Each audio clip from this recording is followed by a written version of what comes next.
Hey, what's up everyone? Welcome back. Today we're going to be checking out the Sidewinder X1 by Artillery.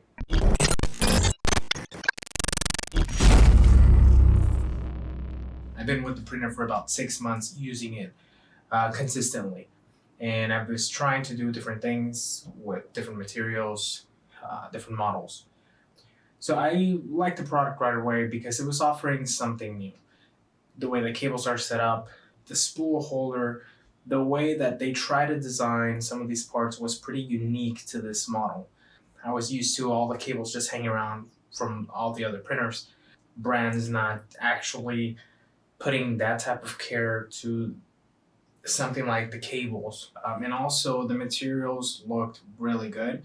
They didn't look like cheap materials, like something that was going to break easily. Some of the features that this machine offers, and they're pretty cool, is that it offers a small touchscreen. It also has a different colors of LEDs under the hot end and this comes pretty much in handy when you're working in dark spots and whatnot, or if your printer is located in an area that doesn't get a lot of light. Just allows you to turn it on and off if you want it or not. All these high expectations because the printer just looks really good. It looks like they put the care into it, like the design. But also, as I was assembling it, I started to see some of the things that I didn't like from it. So, for example, one of the things that I didn't like at all was that the bed is stationed. It's not a removable bed.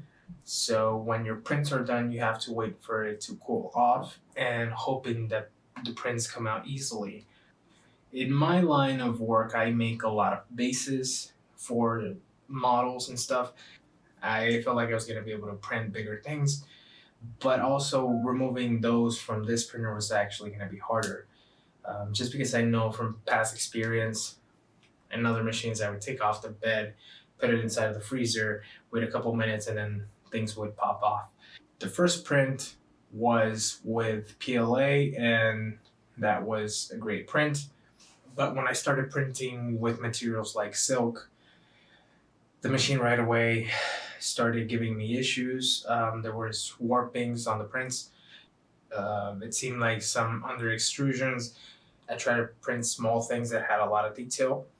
As the time went on and some of the first prints did not have some of the issues presented on some of the older prints or some of the last prints. But as I saw that pretty much the entire printer started to give up, basically.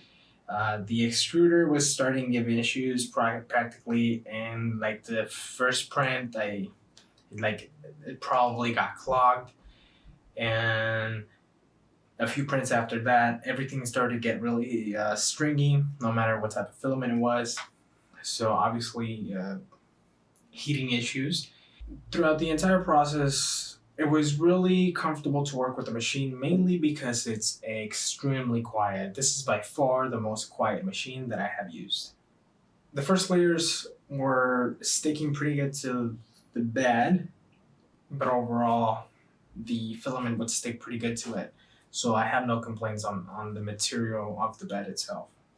Another thing that I didn't like was the connection between the bed and the structure or the board itself. The cable has a lot of tension on it when it moves all the way to the front or when it moves all the way to the back.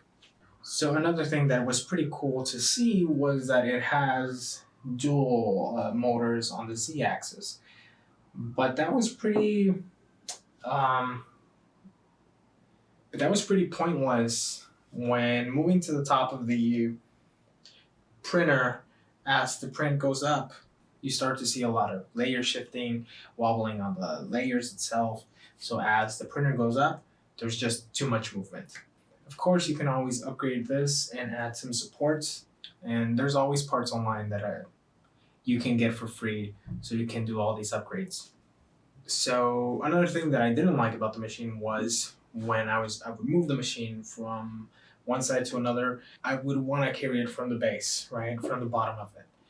And when I would do that, the machine, it's on the bottom, it has an aluminum I guess, an aluminum cover that is not well designed. That cover is so thin and it has no support that when you grab it from some parts, the aluminum would just sink into the base or into the bottom of the whole frame. So it would almost feel like it was going to break, and that's just not good. So when I started seeing that my prints were not coming out that great, I started doing a lot of research, and a lot of these errors were not just happening to me.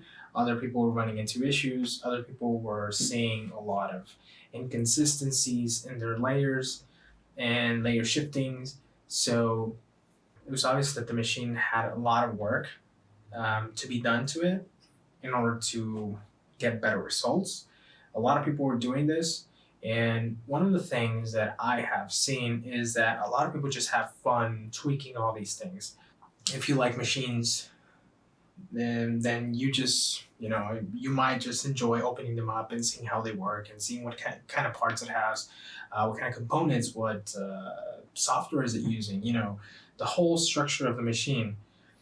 And sometimes we forget that that's not the point of the machine. The point of the machine is to actually do something or process something. And if that process is wrong, then the machine is pointless. If the machine doesn't do the job right, the machine needs to be worked on. And if the machine doesn't do the job right, well, you get really discouraged on whoever stands behind that machine. So because I don't want to be doing all the tweaking and all that fixing and repair to the machine, I'm just going to get rid of it. I was able to print a couple of things, but in an ideal world, you should be able to use that machine for an extended period of time. Maybe not forever, but for a certain amount of time before it starts breaking down completely. I can take away that the machine looks pretty good.